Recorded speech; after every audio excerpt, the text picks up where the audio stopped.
I'm Tyler Atkinson, the Director of Baseball Operations and Player Development at UTRGV Baseball. And I am getting interviewed today by JQ and Carter Johnson. I've had a lot of experience with social media in the last couple of years, running the baseball social media for the last 10 months, some other baseball team social media pages for a while now. So I've gotten pretty good at it, and so I decided to be the guy to answer these questions for you guys. We appreciate that, Tyler. First question for you is, how do you ensure that your work is legal and ethical? That's a tough challenge, mostly because the rules change so much. It seems like every 6 months the rules are changing. What you can post, what you can't, wording and such.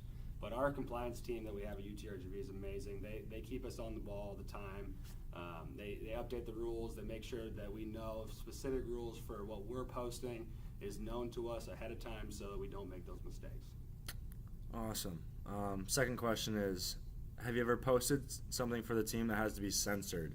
If so, how did you go about making it less problematic for the public? Yeah, so our coach, he has a tendency to swear a lot when he's trying to pump up the boys. And one of the things the public wants to see is they want to see that live action with the coach, getting with the players, how that, all that emotion. But, when he ends up swearing so much, you can't post that. It makes everything look, a little bad. So what I did early on is I learned how to use video production applications to go in and understand how to, if I need to, censor something just for a second. When that swear word comes out right away, I can go in there and adjust it and put it down or turn the music up or whatever I need to do to make sure that word is not visible or can be audibly heard from the public. So, you definitely have to go some extra steps when that happens, but it's worth it when you can see that emotion coming out of them. No doubt. Third question we have for you is, have people in your field changed their ethical views over time? Yes, they have. And again, like I was saying earlier, it does change every so often with rules. I think ethically, people are starting to question if they can use college baseball players as advertisements in marketing, and whether those kids should be paid for it. And there's so much back and forth that goes with that topic. But the biggest thing is it's never really. I've seen a lot of guys in my position start leaning towards one way this year, and then the next year, they start changing their tune a little bit. It really depends on where our community's going, how we adjust to how people react to things. But it definitely changes over time. And that leads into our next question. What's a major challenge, being legal or ethical in social media nowadays? And you kind of just answered that, but it's a tough challenge. It is for sure. It's tough because you want to post things, you want to get things out in the world so quick that sometimes you don't question all the aspects of what you're posting. Is it going to offend somebody?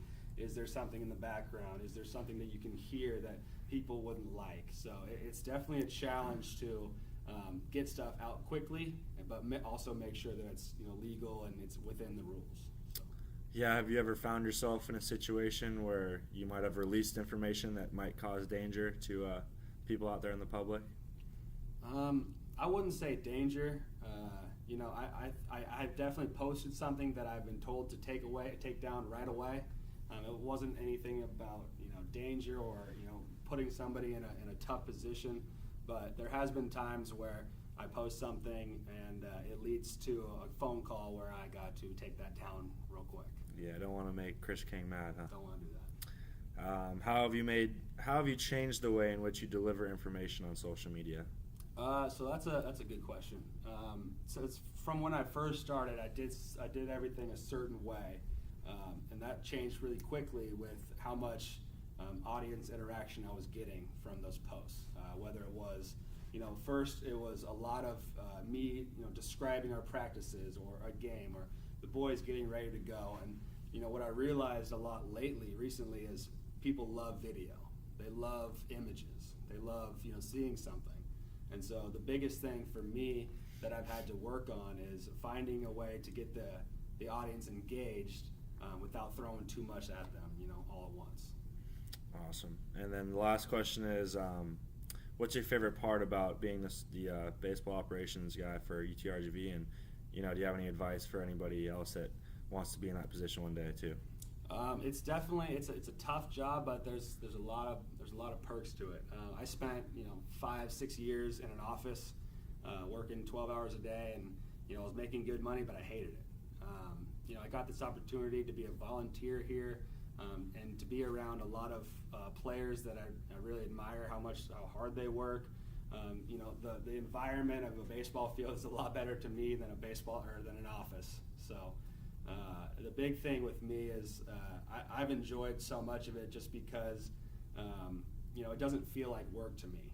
It feels like I go out there and I'm just every day I'm waking up, I'm living what I want, I do what I want to do, and I'm living the way I want to live. So I guess the best thing, for somebody that wants to get into this game is they gotta appreciate, they gotta really like what they're doing. If they don't like what they're doing, it's a tough job to get into. Thank you, Tyler, for taking the time to let the public know about your skills with social media. Appreciate it.